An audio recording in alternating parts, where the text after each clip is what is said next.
Barry Lawler is not here today, so I will play the role of the roving microphone if we have questions from the audience.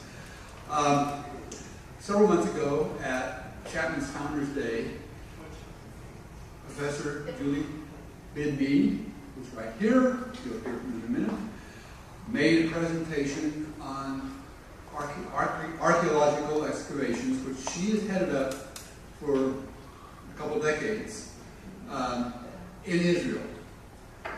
In the time of the Book of Judges, the kings, and the period before the kings, the reconquest of Canaan as the Israelites came back from Egypt. A very formative period. Some of you have seen the pictorials on the rotating banner of our church homepage. If you haven't seen it, it's probably going to disappear tomorrow morning. So you might want to look at it before you go to bed tonight. Whatever. Anyway, that's... So, Julie Bidmead is the professor of the Hebrew Testament. She at Chapman. She also teaches other Mid-Eastern religions. She speaks among other languages, other no longer active languages, Mesopotamian. I don't know anybody else who speaks Mesopotamian. She teaches, of course, biblical archaeology. The effort that she conducts leads for Chapman in the excavations in the summertime is a joint effort with other universities, including Yale and Vanderbilt. She'll get into that, so I don't need to go further and take her time. So we're very pleased to have her here. So Julie, and one more thing. There's always one more thing. There are many things she can talk about. We have decided that what we'll do today is just basically a replay of the presentation she gave at Chapman and Founders Day. But there are other topics related that she could talk about. At the end, we'll take a minute to ask what else would you like to hear within her bag of expertise. So think about that during the course of the presentation, and we'll come back at the end. Thank you. I have my mic. Everyone can hear me. Welcome. Thank you for inviting me to speak at your church today. I came here when Dr. Gil Stearns was doing her presentations. I met some of you then, and Chapman has had a nice connection with your church, with Nancy Brink and Ron Farmer coming here many times. So I'm pleased to be invited to speak. As Jim was saying, I work on archaeological digs for almost 20 years now. I started doing it when I was a graduate student as an unpaid volunteer, and have eventually worked my way up to being senior staff on 2 archaeological digs. So needless to say, I can talk a lot about archaeology today, but let me tell you a little bit about my background. I've been teaching at Chapman now for about 7 years in the Department of Religious Studies, and though my summer love and going on digs is an important part of my life, it's only a very small part of my research and my teaching at Chapman. I got my doctorate in what's called Ancient Near Eastern Religions, which is a mouthful, but it includes the religions of ancient Israel, so what we would know about the Hebrew Bible or the Old Testament, as well as all of the Mesopotamian, Babylonian, Canaanite, Assyrian religion, which we don't know from the Bible as being the evil other guys, but actually they had a thriving civilization, very active mythology, and much of that religious thought filtered its way into our Bible. So that's what I received my PhD in. Along the way, I became very, very interested in the role of women in the ancient world. I'm sure many of you, especially the stories in the Hebrew Bible, we get a lot of women that get a bad rap. Eve, Jezebel, actually they were strong, powerful women who might be like the CEOs or the presidential candidates today if they were alive. But yet, their story gets told through a lens that puts them into this bad girl quality. So I became very interested in women and what their real story was. So that's something else that I teach. I teach classes in Women in the Bible. In the fall, I'm teaching a class that's one of the favorites among my students. It's called Genesis and Gender. And what we look at is not only the archaeology of the Genesis stories, but Jewish, Christian, and Muslim interpretations of those texts. So anyway, along the lines, like I said, I got interested in women. And what I found in archaeology is we have a lot about women in the Bible. So I became interested in what they call domestic archaeology. I'm going to talk a little bit about that today. It's hard to put 20 years of research into one hour presentation. But domestic archaeology is basically digging up people's kitchens. How did they cook? What did they eat? What was the role of the women? So I became very much interested in women creating roles for themselves, and how does that tie into religion. So that's a topic that I'm finishing up a book on right now, women's roles in the ancient Near East. Not just religious, but what they were doing. They were doing the cooking, cleaning, making the clothes, teaching the children, having babies left and right, so what else is new? Okay. Anyway, that's the kind of stuff that I work on, but today I want to tell you a story of the 2 archaeological digs that I excavate on every summer. In fact, one of the digs, Tel Jezreel, actually started yesterday, so I missed a whole week because Chapman's not done. So students of mine, not from Chapman, but from other universities, are over there excavating as we speak. And I'll be getting on the plane in 1 week to go on that dig. So let me tell you about these 2 digs, because they are important. Yay. Okay. I always start with an intro. What does archaeology tell us about the Bible? Because as a graduate student, that's what I started to be interested in. What can I find out in the Bible that tells me, what can I find out in the ground that helps me understand the Bible? And because we are dealing with the Bible and religious artifacts and religious beliefs, biblical archaeology tends to be very popular and very sensationalized. I just want to erase that sensationalized idea. That's not how we do it. Sometimes we spend 8 hours just running through dirt. Not that sensational, but quite exciting, because as I tell my students, we are the first person to touch this stuff in 3,000, 4,000 years. Think of how exciting that would be. Anyway, so taking a step back, what I have on this slide, I'm not going to read it to you, but it's basically a summary of what biblical archaeology is, what we do, what our goals are. We don't seek to prove the Bible, nor do we seek to disprove it. The word I like to use is illuminate. How does it illuminate the narratives? How does it illuminate the stories that we read? And tell us a little bit about the people that wrote down these stories. What were they thinking? What were they doing? It's impossible to prove miracles. So anything that's considered a miracle, we're never going to be able to find in the Bible. But we go at it this way. We look at everything. We look at what we excavate, and I'll explain that in a few minutes. We look at written text, the Bible, and other historical documents from the ancient Near East, and hopefully it'll give us a picture, tell us a story. Okay, so where we dig and how we dig. Most excavations in Israel today are done on what we call a tell. And a tell is simply a mound that's built up of successive layers of occupation. People that settled, they moved away, they died for whatever reason, and then people resettled on them. And it ends up that it looks like something like this, with the oldest civilization towards the bottom, and then different groups on top of that. Now, there's a lot to say about tell archaeology. Why do people build in the same place at the same time? Does that make sense? But it does. If you think about it, first of all, when you're looking for a place to live, you need a place where you can have the access to water. So you're going to live near water sources. You also need a place where you can kind of grow some crops.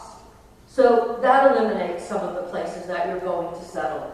If a group has lived there before you, they've already done the difficult work of taking the stones, maybe from the quarry, and forming foundations for their buildings.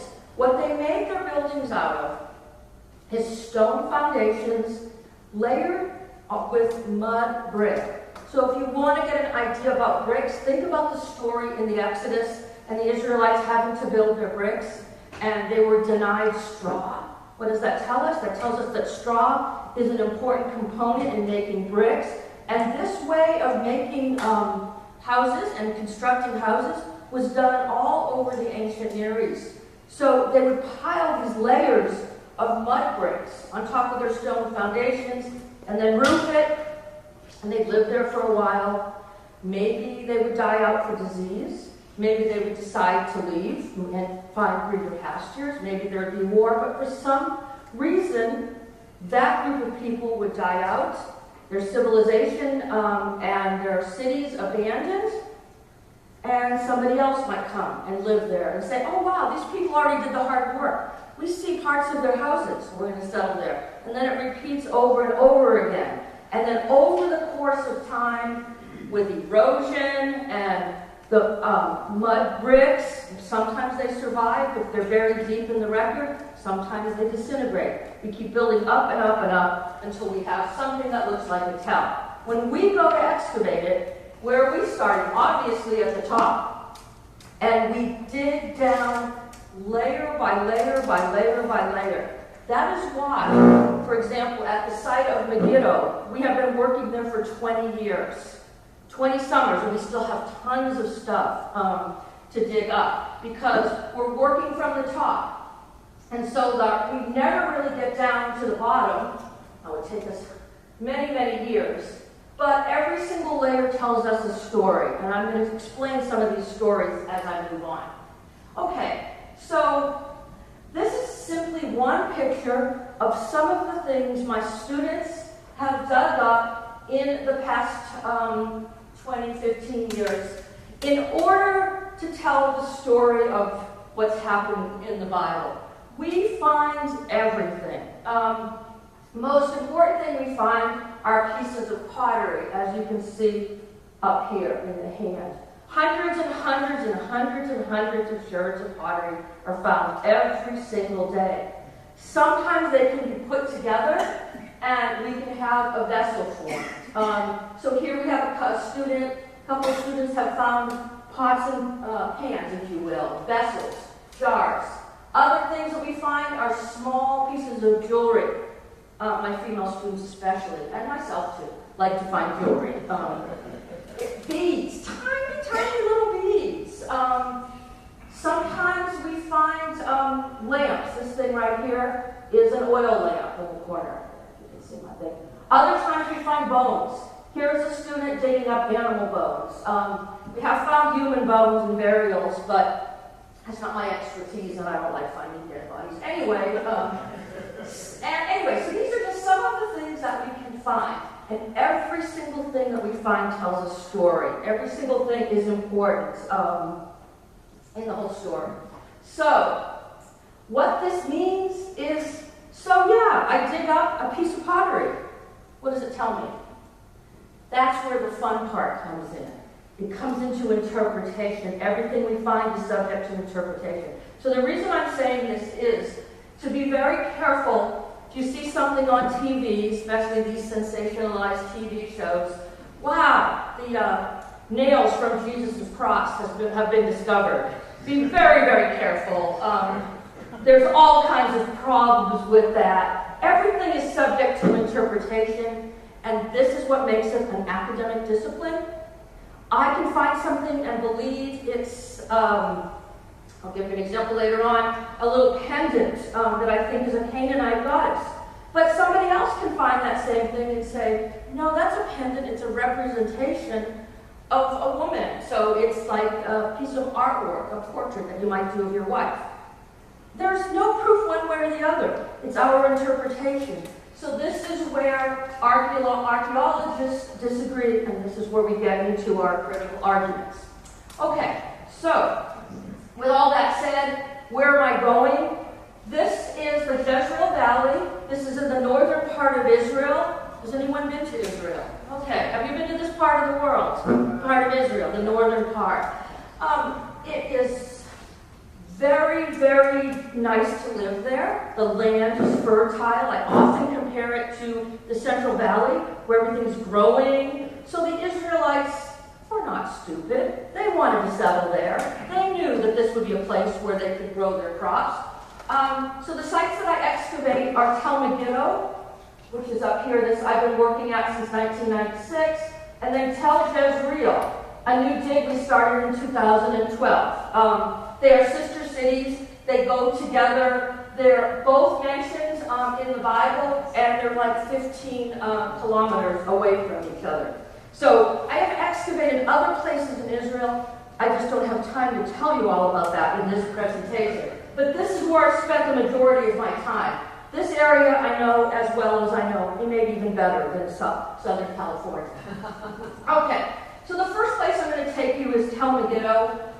Many of you may have heard of Tel Megiddo for the very reason that it's the site of biblical Armageddon in the New Testament and Revelation. This is the end-all, be-all place. This is where the world will end. But we look at it, we are excavating it particularly to look at the biblical period. Is that me doing that?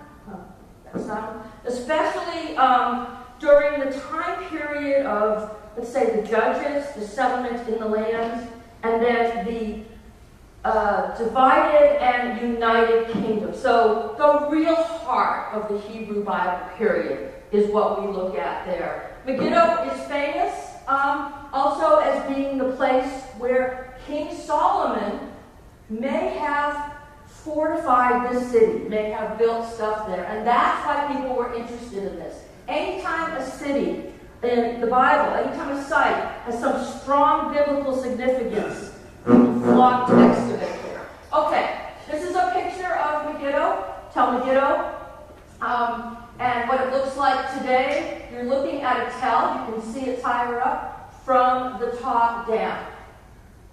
And as I mentioned before, it's the place of Armageddon, which is a corruption of the Hebrew mountain of Megiddo, which is Har Megiddo. That became later on in the Greek Armageddon. So, like I said, I've been there since 1996, and so far we haven't had any end of the world stuff. Though I do want to say, in the year 2000, we were excavating, and in the year 2000, there was an increase in tourism in Israel. So we had large groups of pilgrims coming there, and they came to Megiddo, and they were praying for the rapture. As archaeologists, we kind of just went on with our work, but it did make for an exciting season. Okay. Anyway, I want you to think about, in the early days of biblical archaeology, as I said earlier, people flocked to places that had some significance to the Bible. So obviously Jerusalem, but many other places, Jericho, Megiddo happened to be one of them. So this is one of the earliest pictures that we can find of Tel Megiddo before it was even excavated. And as you can see, it is a tell. It is built up. It looks like a hill, but it's sort of flat on top. These type of tells dot the landscape all around Israel. But this is what it looked like in 1903 before the archaeologists started on it. And then around the 20s, the University of Chicago expedition decided to come and excavate Megiddo again, because it's a big biblical site. And this way of excavating was different than what we do today. Basically, what they did is they took a big bulldozer, if you will, but they cut a big trench in the tell, just all the way down to bedrock. And they did it in a couple of years. Now, what was I saying? We go layer by layer by layer now. This is a completely opposite way of digging. But it worked out well for us in the later years because it let us know where bedrock was. It gave us some idea of how many levels of civilization we were looking at. So anywhere from 26 to 32 different groups of people from early on, let's say 3000 BCE, to close to the Roman period, close to the 100, close to the time of Jesus, people settled at Megiddo. Think about that. That's a long time to stay in one particular city. So at least we kind of had a roadmap to know where we are going. But we don't excavate that way today. Today, it's done differently. This is a picture, again, of Megiddo from the top. And what we do, oh, it's hard to read that. But what we do is we break it into many different areas. And if you could see this a little bit more clearly, over here, we have palaces and stables from the 8th century. Over here, we have a city gate that went all the way around the entire city. We've been able to excavate most of it. Even though we only have been able to excavate part of it, we know it went around the city, so we know where it should be. We know the boundaries. We have a big water system there. We have more stables. We have palaces. And then we have, for religious things, a big cultic area in the middle. Can you see this? These are actually 2,000 years of temples, built one on top of each other. Almost all of this is pre-Israelites. These are the Canaanites. Those people we read about in the Bible, and the Israelites like to kill and they like to fight, but what we find out in the archaeological record is for many years they lived side by side.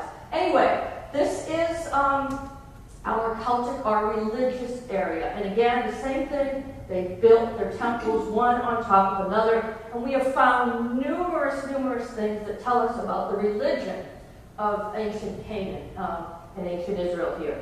Okay, so this thing right in the middle here is an altar. If you visited this site, Megiddo, if you go to Israel on a tour, they always show you this altar. It's huge. It's the largest Bronze Age altar in the ancient Near East. And the tour guides will tell you stories that the Canaanites sacrificed their babies on this altar. That never happened. We have never, ever found any human bones on this altar. We find tons of animal bones because everybody was sacrificing animals. That's the way you do it. And I put this picture in there so you can get an idea of size. You can see these two people standing by the altar. So it's huge. And what we know is that there are steps in the front going up to it. The high priest would probably stand on the altar and do their sacrifice. And we actually see conduits for the blood of the animal sacrifice to go out. Okay, sounds kind of gross, but this is what it was like. This is what religion was like in the ancient Near East. This is one of the most famous things that you find at Tel Megiddo. But that was found long before I excavated there. But in my time period there, I have found a number of interesting things, or my students have found a number of interesting things that I'd like to discuss. What we have here is a cylinder seal. These are really common in the ancient Near East. You can go to any museum today and see hundreds and hundreds of these cylinder seals. They're about this big, and they're often inscribed with text or pictures. And what were they used for? You would roll them out on clay to kind of seal your documents, or you would probably wear them around your neck or in some sort of ring to seal it. It was sort of like your ID. Well, this tiny little thing almost got thrown away. A lot of stories I can tell you almost got thrown away. But one young man was throwing his dirt into the dirt bucket, and then he saw something, just a tiny speck of something that didn't look like the right color, and he pulled it out, and it was an inscribed cylinder seal. And so what we did is we rolled it out onto clay, and it's difficult to see this picture here, but this right here is actually a tree. Can you all see that's a tree? And there are people surrounding it. And then there's a number of agricultural images. Well, this tree is a really common motif in the ancient Near East. It's called the Tree of Life motif. Oh, Tree of Life, what does that sound like? Yeah, you're right. Think about the story in Genesis, but not just the story in Genesis. Almost all of these ancient mythological systems had some idea that there was a tree that would give life. Often, not in Israel, but often in other myths, it's associated with a goddess. That makes sense. A woman, tree of life. So anyway, this is the tree of life motif that we found there. This was made out of ivory, as well as these two pieces. These are hard to see, but these are made out of ivory. This is actually an inlay on the top here, and it has an inscription, not a writing inscription, but a decorative inscription on it. And then these are ivory or bone pendants that were being used for a number of things. All right, here's the pendant I was just mentioning earlier. This is a late Bronze Age. This would be a Canaanite or early Israelite pendant. It's made out of gold. It's tiny. You can see it's as small as this thing, even smaller.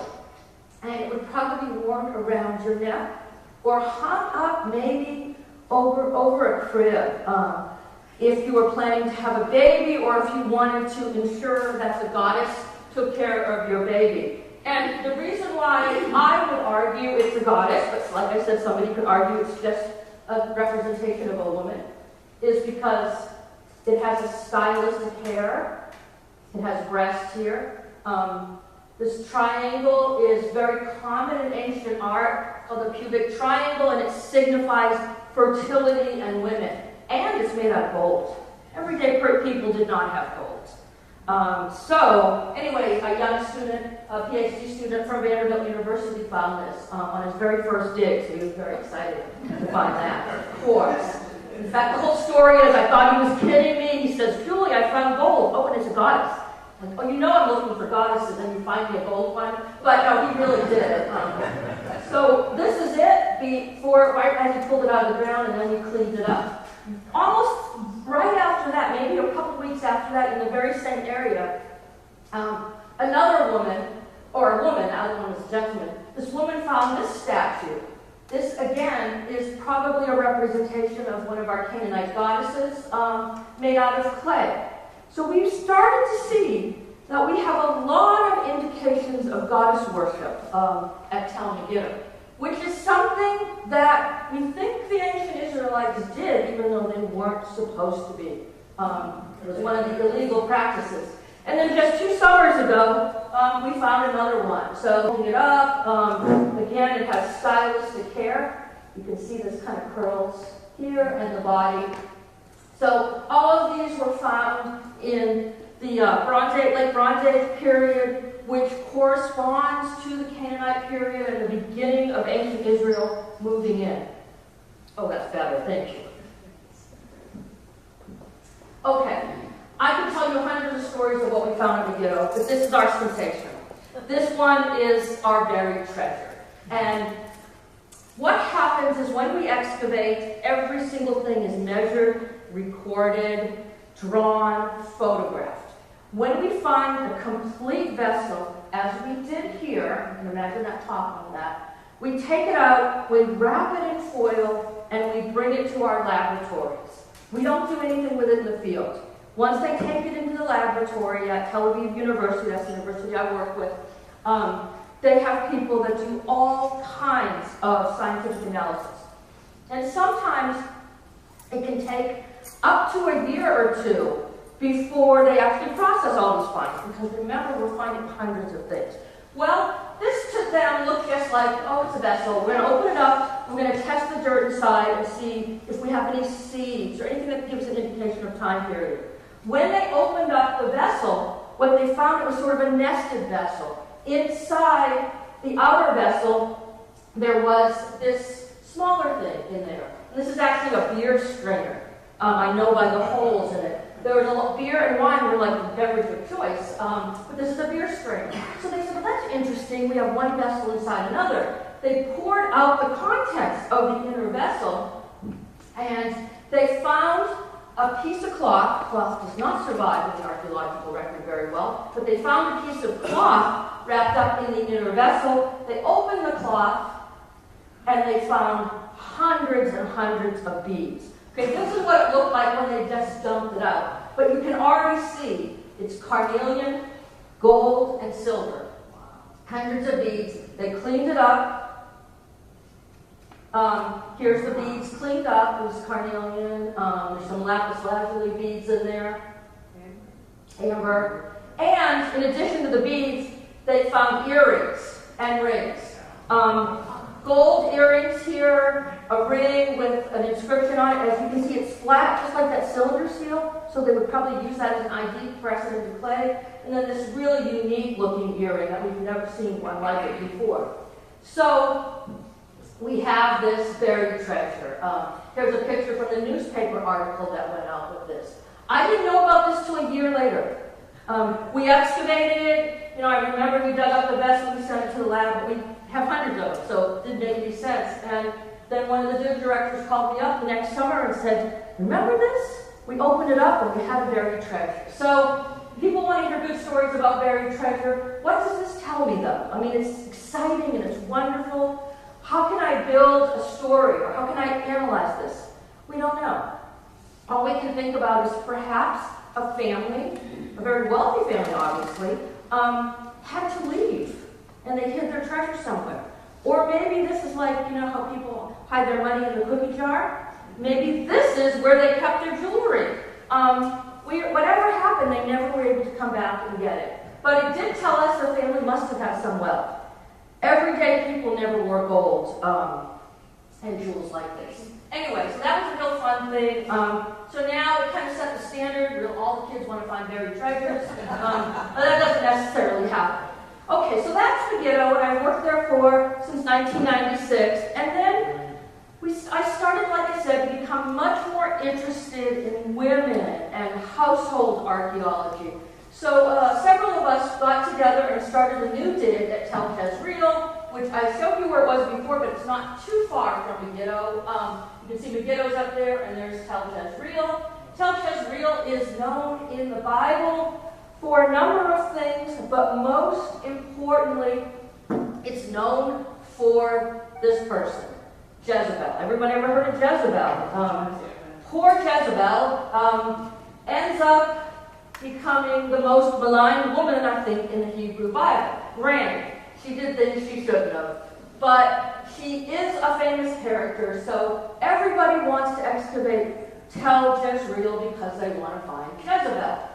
Well, the part of the Jezebel story that becomes very interesting to us as archaeologists is not finding the woman herself, but finding evidence or clues to her story. And in the Jezebel narrative, many of you know this, but basically, Naboth had a vineyard. He was somebody who lived in Jezreel. She wanted it for her husband. He wouldn't give it up. What does she do? She has some kind of charges pressed against him, falsifies the evidence, and he gets killed. And guess what? Her husband, Ahab, gets the vineyard. This is why Jezebel is not too well liked, also because she worshipped those Canaanite gods and goddesses that I showed you before. Okay, so with this story in mind, we set out to excavate Tel Jezreel. And in 2012, we decided to use some of the most high-tech equipment and methodology that had never been used in Israel before. And this is something called LiDAR, light detection and ranging. And I'll tell you a little bit about what it does, but basically an airplane will go over the land and shoot out lasers so that we will be able to see what is going on in the ground. We call it virtual deforestation because these LiDAR, these laser points, can really help us pinpoint what is on the ground. So what it does, we commission a plane, they go over the land, they scan the ground with a laser, and then what it will produce is sort of cloud point data, okay? And by using GPS, because we know exactly where we are from the grid, exactly where we are, we can produce ourselves basically a 3D model of the land. So what we do is we have this picture, this LiDAR scan. We know exactly where it is. We superimpose it on a map of Tel Jezreel so that it lines up correctly. And we have accurate height and locational information. And this gives us clues of where to dig. Because before this, archaeologists kind of looked at a site and said, I think we'll dig here. I think we'll dig there. Now, it wasn't quite as random as that, but sometimes we were off, sometimes we weren't. With this, we had an idea. Now, I will show you the picture of the legs of the LiDAR, I hope.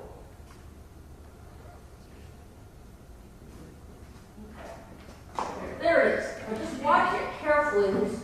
This is what the picture looks like, and then we superimposed it upon our map, and, now go back.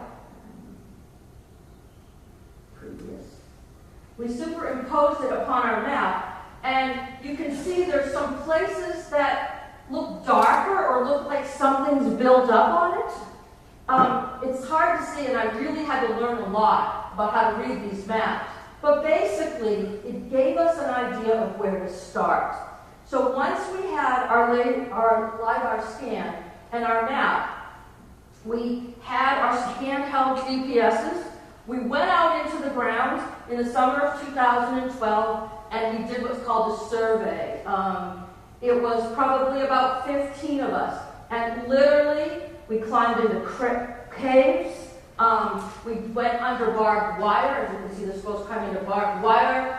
We were walking around in weeds that were up to the top. There's me back there, up to the top of my head, because our LiDAR said, right there is a building. We wanted to make sure. We wanted to see what we could find. So we went and we did this survey. And once we did the survey, and we collected all of our data, we were able to put it together and be ready to excavate in the right places. So the following year, in 2013, we took a group of students and we started excavating. And this is our team in 2013. And like I said, they started yesterday, so they're working on it again. And taking the LiDAR scan, we break up our area, into small sections so that we can know where to focus. When we started the first day last summer, this is what it looked like. I mean, this looks like nothing, but we knew there was something under there, or at least the LiDAR had told us there was something under there. So it was our first day setting up. We dug the second or third day, divided our area up, got rid of the weeds, and you can see we came up with a number of rocks. But rocks, like I said, form foundations of buildings. So by the first week on, we actually found parts of a building. You see this girl in the corner, she's standing on something, and then there's me standing in front of her. You can see there are lines of stones. This is the beginning of a wall. The LiDAR was right. It didn't take us long from the dirt here to this for the LiDAR to work. And then this picture over here is a Chapman student. I just want to have her in there. She's also finding the beginnings of a wall. So by the end of 4 weeks, this is what we found. This is actually a wall. I mean, it's hard to see in the archaeological record, but it's right here. This is the foundation. Built on top of this would be the mud brick. Here's something to mark the corner. And then if there's a corner, what do we need to know? We have to have a wall that way. And lo and behold, we find the wall that way. So we were pretty accurate in what we found. And this was really way older than we imagined. We were looking for the time of Jezebel. We were looking for, let's say, 900 BCE. This turned out to be about 2800 BCE. So it was really, really old. But it was there, and we found it. And then let me just move on with something else that we found that was pretty cool last summer. Okay, let's step back. Once we find everything, like I said, we record it, we write it down. Here we are putting everything into our computers so that we can actually produce our reports right away. And then everything that we find, we take back to camp after we're digging in the afternoon, and we explain to our students what it is. So this is what's happening here. These are just hundreds of pieces of pottery we found in one day. And we're explaining to the kids what they are. These here are stones, grinding stones. Stones that were used to produce bread and food. So we knew we were close to some sort of maybe a mass produce kind of bakery area where the women would come together and grind all their grain. We're still going to work on that now. I mean, they started excavating yesterday, so hopefully they won't find anything too good till I get there next week. But hopefully we'll find the beginnings of that place. So this is just looks like rocks, but it actually isn't. At the end of our dig last summer, this picture would tell any archaeologist a really good story. And let me show you how that story is told. Here, you can see this line of rocks. What is that? That's a pit. Okay, I don't know if you remember when I showed you that tell drawing of all the different things that were in the tell, in the stratigraphy, but this is a pit. What do they do in pits? This is where they put their garbage. Often, sometimes they bury babies or such in there under their houses, but this was a garbage pit. So what would that mean is that there had to be a floor there. They would dig the pit underneath their floor. So this is one group of people that settled there. Underneath that, we saw a layer of rocks. Now the color you can't see very well in this picture, but it was really like red and bricky. They were remnants of burnt mud bricks, which their houses were made out of. And it was in a line. So what did that mean? Is that somebody had built part of a wall there, part of a house. They left that, and then these people came and they built on top and they built a pit in. But that wasn't the end. Here, we found another part of the floor and paving stones that went along with the floor. So this tells me a story that I have at least 3 levels of occupation. And that isn't the only thing you know. We also have pottery that can be dated. We had stones. We had seeds. So we kind of knew where we were. But we did do quite a lot in that in the first 4 weeks we were there. Then our most famous find. This is one of those sensational things that people like to hear about, but we're still working on it. Basically, remember the story of Naboth's vineyard? It said he had to have a vineyard. He had to have a kerem, is what it is in Hebrew, and that means a vineyard or an olive grove. Okay, so it's something that was being planted. When we did our survey in 2012, we encountered what looked like an early wine or olive press.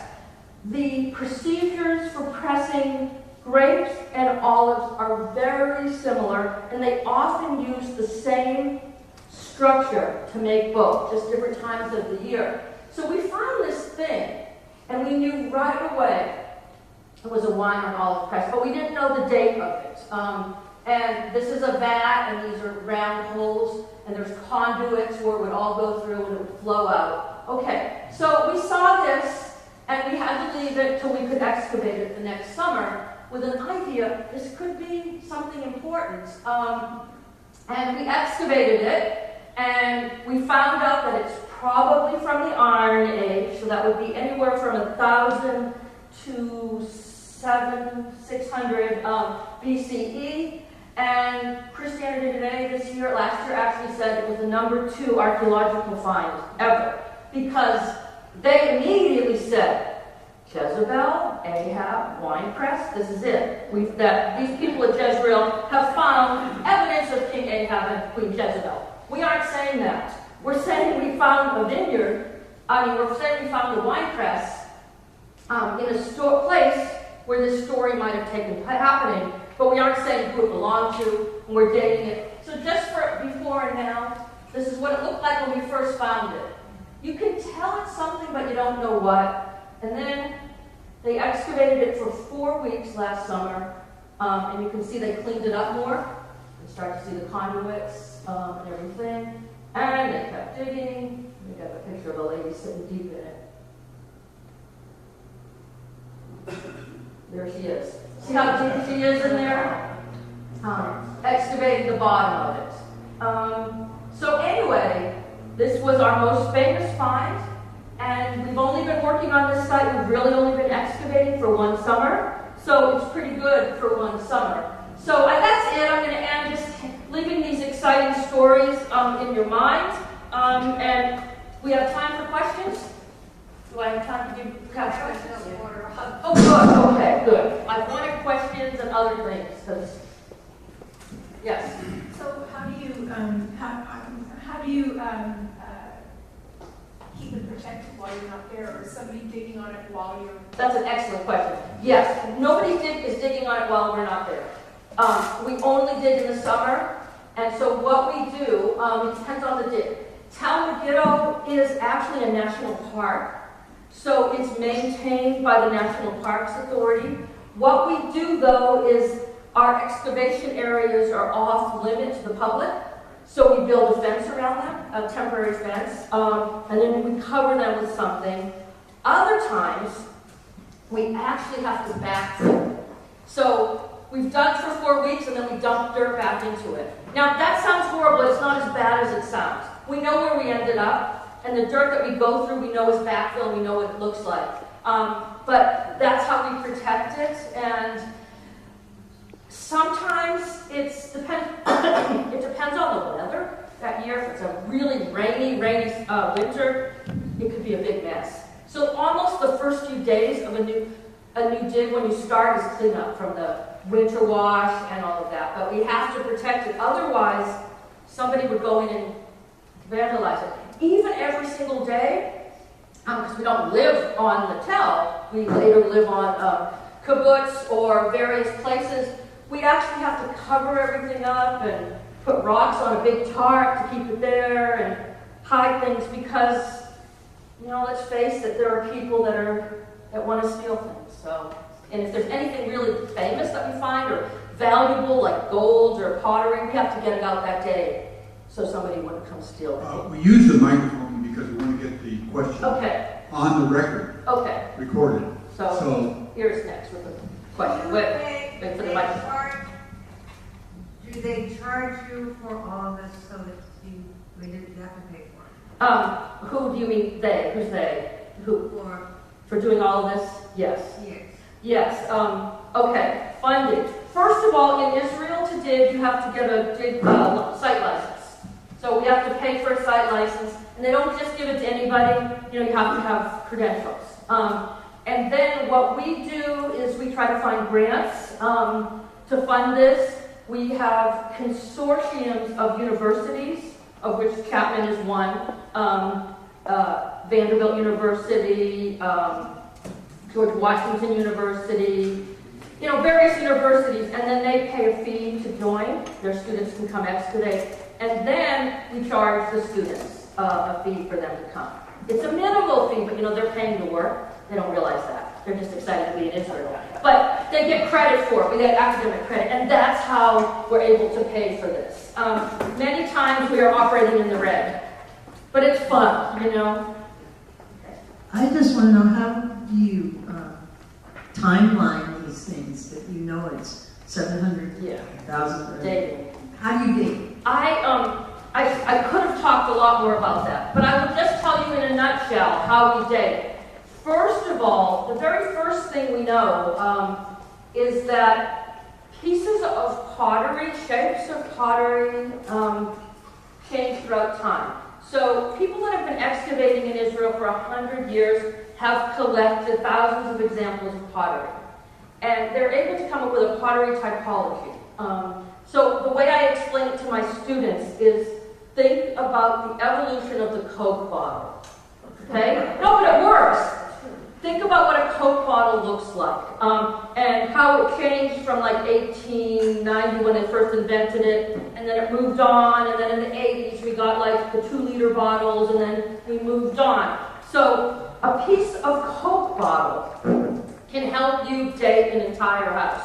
So the way archaeologists do this is, if, for instance, I was excavating a house here in Southern California, and it was one of those 1908 really fancy houses, and I thought, oh, I'm seriously excavating, and I'm looking at people that are in 1908 or whatever, and then I find a 2-liter Coke bottle that wasn't invented until the 80s. My theory would completely go away. Why? Because they didn't have this type of pottery. They didn't have this type of find in 1908. It's very, very similar with pottery. There are people that do nothing but study pieces of ancient Israelite pottery, and they can look at a tiny broken shirt, I'm not kidding, and say, oh, I can date this to 802 BCE. I have no idea how they do it, but they can, because the style, the shape, the material that was made out of all changed through time. So that gives us what we call a relative chronology. So if I have a piece of pottery, if I have 30 pieces of pottery that date to about 800, I'm pretty sure that I'm digging in an 800 BC site. So that's one way we do it. That gives us a start.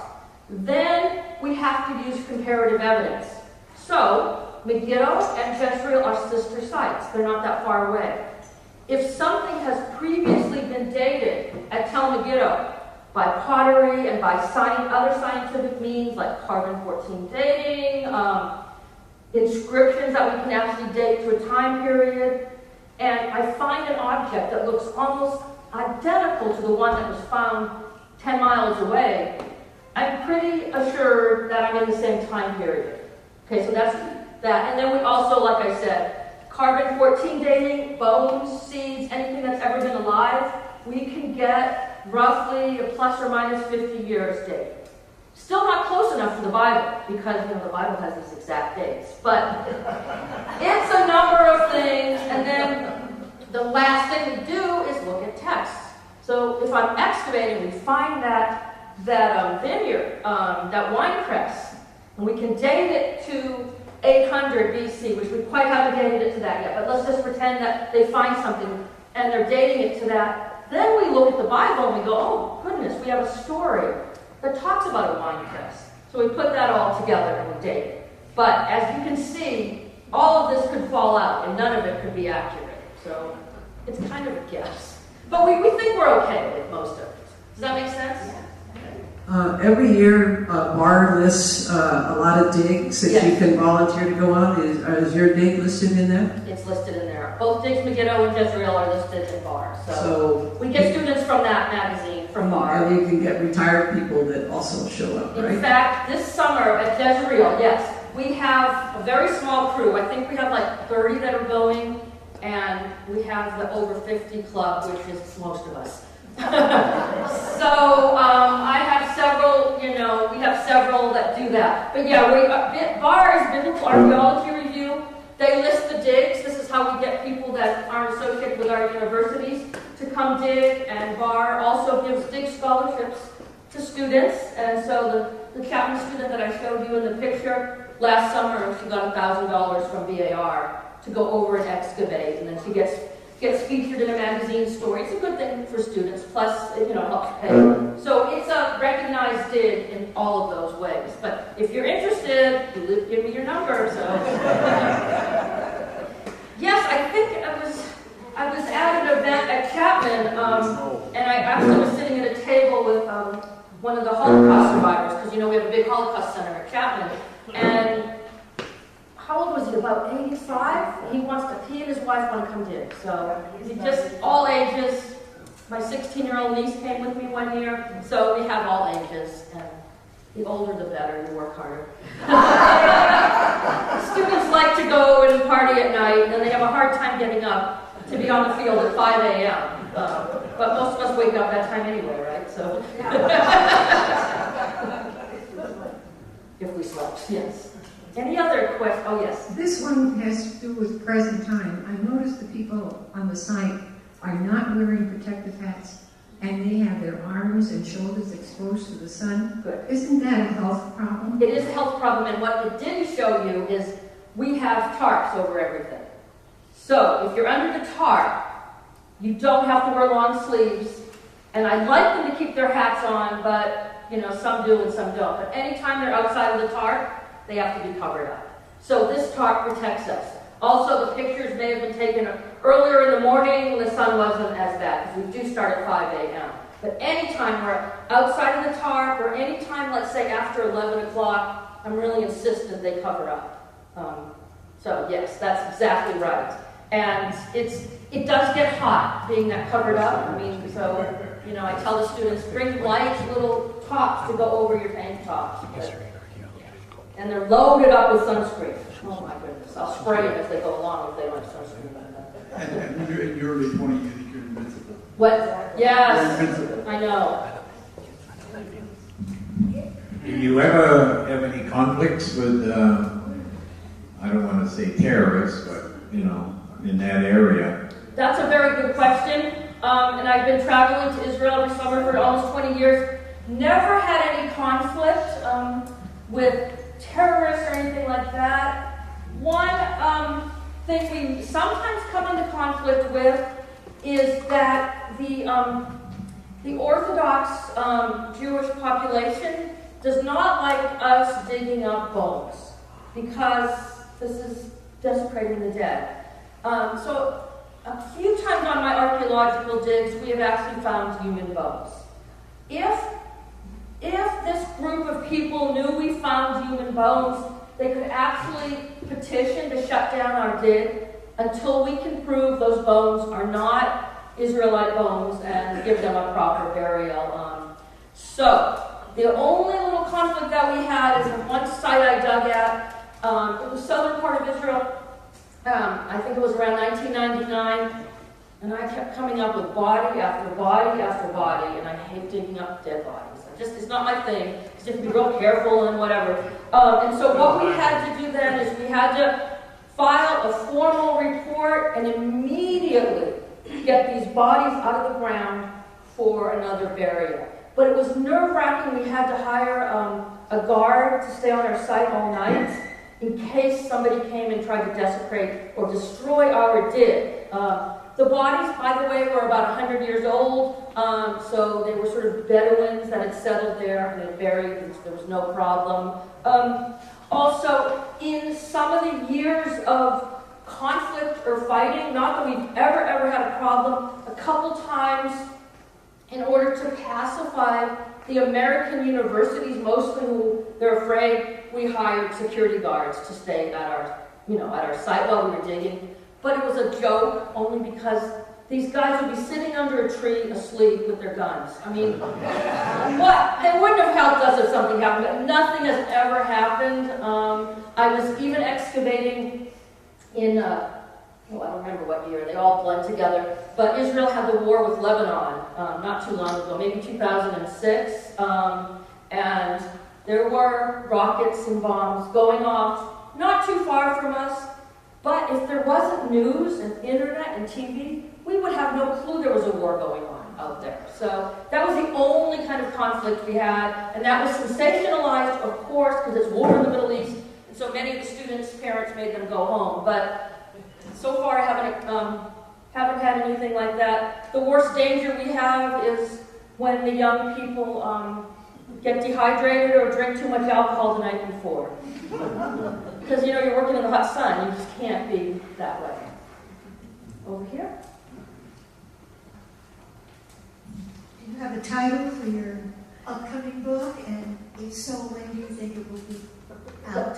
The book that I'm working on is will be out, I don't know, but it's due at the end of the summer, so I'm finishing it up. I don't know how long they take to get out. But it's recovering women's religious rituals in the ancient Near East. So that's what it's about. It's about women and what they're doing and how that can relate to religion. I found evidence of what we call a domestic cult, meaning while the woman was sitting in the kitchen, baking the bread, having the baby at her breast, and doing what else, we also find figurines and goddess figures. So there's some sort of worship going on at the same time.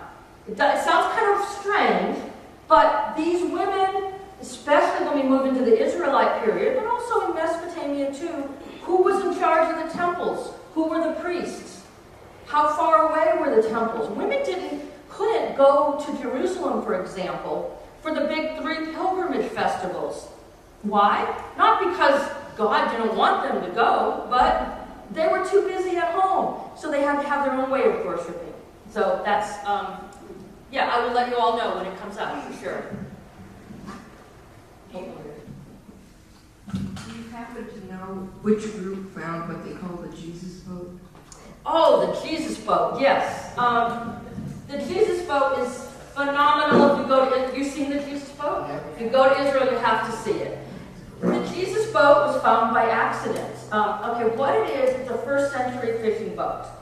And they call it the Jesus boat. We don't know if Jesus actually was on that boat. But it's the type of boat Jesus would have gone with his disciples on to go fishing. And it's a fun story of how it was found. There was a drought in Israel. I can't, the years striking me, it's like in the 80s, I think. And the water in the Sea of Galilee had kind of receded. So there was all this mud.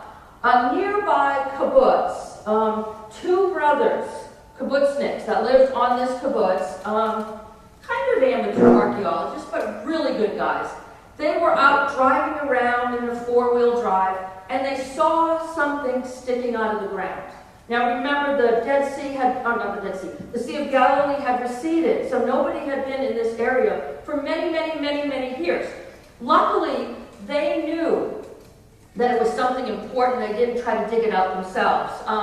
Anyway, then they called in archaeologists, and what the archaeologists found in the mud, preserved by the mud, because it was buried under the Sea of Galilee for so long, because wood does not preserve in the archaeological record.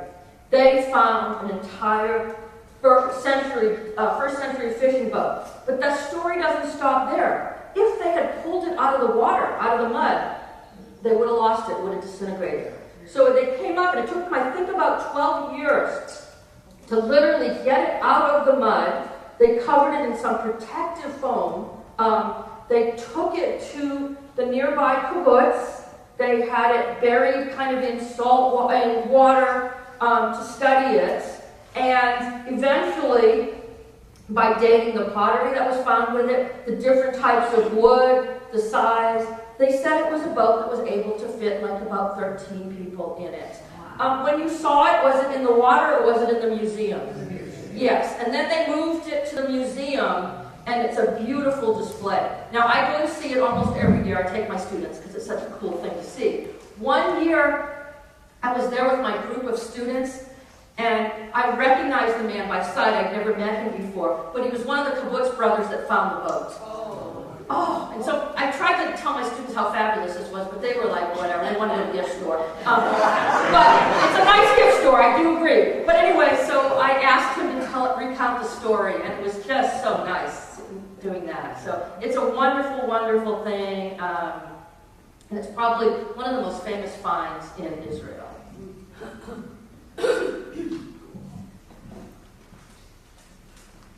This is a very simple question. If you start at 5 in the morning, when do you quit in the afternoon? I'm concerned that they might be very, very tired. They are very tired. We start working on the site at 5 in the morning, and we work on the site till about noon or 1, so it gets kind of too hot to stand it anymore. We do take breaks in between them. At 12 or 1, whenever we quit, we go down to our kibbutz. We have our lunch, which in Israel, the lunch is the big meal. It's the big meat meal that we have. Then the students are allowed to go to their rooms, shower, rest. We have a pool they can go to till about 4 o'clock. Then we bring them back out, not on the hotel, but we have offices set up on the kibbutz, and we clean the artifacts that we find.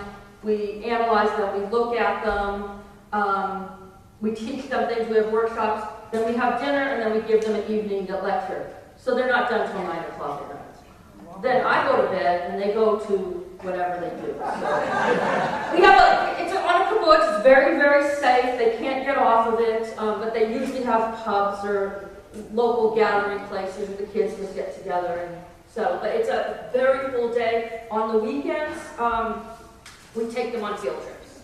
So we'll go to Jerusalem for a weekend. We'll go to the Sea of Galilee, see the Jesus boat, the Mount of Beatitude, all of the things that they're interested in because of the Bible stories. We'll go to Masada, we'll go to the Dead Sea, we'll go and see this. So it's a very, very active 4 to 5 weeks that the students are doing this. But you know what? That's the fun of it. So I have a question. Layers. Often, to get to the next layer down, you have to be somewhat destructive. Yes. And that must be a real quandary. That's Must a be quandary. just destructive to the top layer, Yes. so you get to the next layer, the next layer, the next layer. Archaeology is destruction, and that's the hard First part. do no harm. Yes, archaeology is destruction. But hopefully we have documented and photographed and understood enough of it. But there is nothing more difficult than finding something fabulous and then having to take it away. Example, I excavated in a palace at Megiddo one year, and we came down to the Assyrian level. The Assyrians had taken over the northern kingdom, so they had a palace at Megiddo, and it was absolutely beautiful. I was digging up their pavement, and every single stone was just placed with precision, and then I had to dismantle it and throw it all away, and then it was gone. Or I found my team, not me anymore, I supervise, I don't have to do the hard work, found a fabulous oven, because I'm very much into cooking and domestic. It's about this tall, these ovens were huge. It was the best oven we ever saw, ever. I mean, I have beautiful pictures of it. But our dig was ending. We wanted everything clean. We wanted to be to the next level. We just had to hit at it with pickaxes. And in 15 minutes, our oven was gone. So archaeology is destruction. That is why we record, draw, photograph, describe everything. It's hard, but... So I'm going to ask the question, what would people like to hear more about? Okay. But before doing that, would you describe a little bit more about what you teach, what range of classes you teach at Chapman? Well, I teach in Your expertise is. religious studies, and obviously we are very broad, so I teach all different kinds of religion. Like I said, I teach lots of classes on women in the Bible. I have a class on Women in the Bible. I have the Genesis and Gender class, which explores Jewish, Christian, and Muslim interpretations of the text. I have a class on Ruth, Esther, and Judith in the Bible. Most people know the story of Ruth and Esther. Unless you're Catholic, you don't really know Judith. And these are called the heroines of the Bible. I teach an introduction to the Hebrew Bible, archaeology of ancient Israel. I teach a class called, that none of you would be interested in, but my students love, Disney, Gender, Race, and Religion. So we actually look at the Disney films because that's what they grew up with. That's their Bible, so to speak. And look at how religion and race and gender are portrayed through that. What else, Linda? What do I teach? I teach so many classes I can't remember. And I have a lot of women in the Bible classes. I have a class that I teach to my freshmen called Heroines and Harlots, the stories you didn't learn in Sunday school. And that's a wonderful class for my students because it's first year and it gives them some different interpretations of the biblical stories that they always had. That's basically what I teach. All right, so if there are any, raise your hand if you have any subject you'd like to hear more about in the future. Yeah. All of the above? Yes, I love them. The Genesis one. Good. The Genesis one. I would like to hear about the reconquest coming back from Egypt, the reconquest of Canaan, and the temporary coexistence, and then the eventual domination of the Canaanites by the Israelites. Yeah, I forgot. And the clash of gods, of Jehovah versus Baal, right, and all that.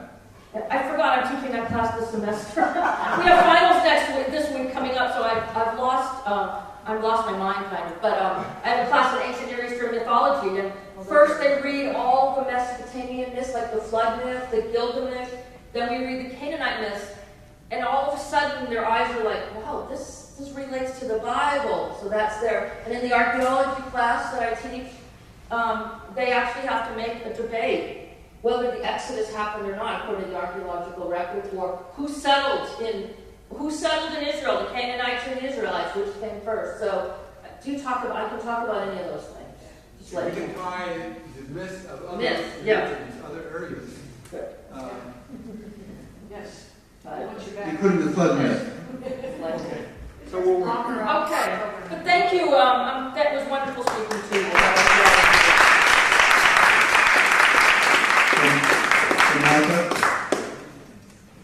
This has been an amazing morning. We want more of you and more of you and more of you. Let us get on our circle and pray. Who needs our prayers? Northfield, Joan Park, who else?